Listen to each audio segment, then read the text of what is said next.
When it comes to Thanksgiving, some dishes are traditional, like my southern cornbread dressing. Thanksgiving is quickly approaching, and it's time to start planning your menu. To make this southern cornbread dressing, you'll start with cornbread. You'll then need a half a cup of chopped celery, a half of a small chopped onion, 1 egg, 2 cloves of garlic, a half of a shallot, herbs, both dry and fresh, salt, pepper. You'll need about a cup and a half of chicken broth and a stick of butter. First step in making your southern cornbread dressing is to make your cornbread. And you can find my recipe for cornbread in my recipe listings. Once you've made your cornbread, the next thing to do is to crumble it up right in the pan and put it aside to get stale, or if you're short of time, you can do that in a 200-degree oven, keeping an eye on it so that it doesn't get too burnt, but it dries out the cornbread. Transferred my cornbread into my mixing bowl, and now I'm heating some oil on the stove top, and we're going to do a light saute on the celery, onions, shallot, and garlic. So putting everything into a pan just to do a light and gentle saute, just to get the onions somewhat transparent. It'll just take about 5 minutes. While our onions and celery and garlic are sauteing, I'm adding the seasoning to the cornbread. About a teaspoon of salt, half a teaspoon of pepper, and a very generous 2 teaspoons of herbs of Provence. These are my dry seasonings. I'm going to mix it with my hands, but I'm also going to be adding some fresh herbs as well. I have some sage, some marjoram, basil, oregano.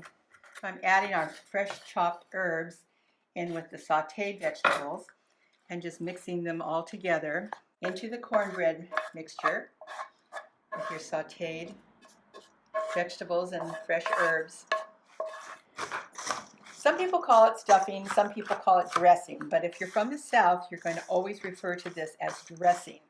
In the South, it's almost always made with cornbread or with biscuits. In the North, where it's called stuffing, for instance, in the New England states, they oftentimes use chestnuts, or in Boston, oysters. And you get into the Pacific Northwest, and they also use clams and mussels and other seafood there. You even get into, it becomes very regional, because you get into the San Francisco area, and there's stuffings, which they call it in San Francisco, are always made with sourdough bread. So we're down to our last 3 ingredients. Chicken broth. I'm going to add about a cup to start with, holding back a half a cup. Now I'm going to add 1 beaten egg. Mix this around a little bit. Now it's time to add a generous amount of butter. See where some of my butter didn't melt, but it doesn't matter.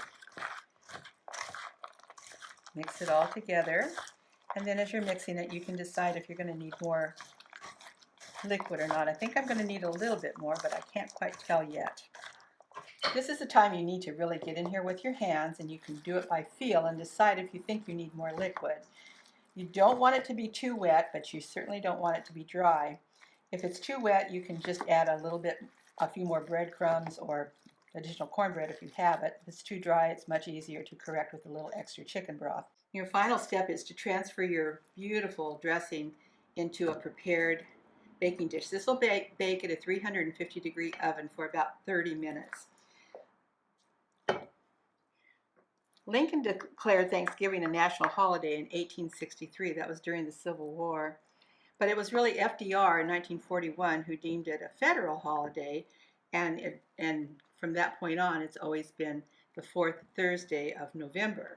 When it comes to Thanksgiving, some dishes are just required, and dressing or stuffing, whichever you prefer, is certainly one of those dishes. Whether you call it dressing or stuffing, this southern cornbread dressing is always a Thanksgiving favorite.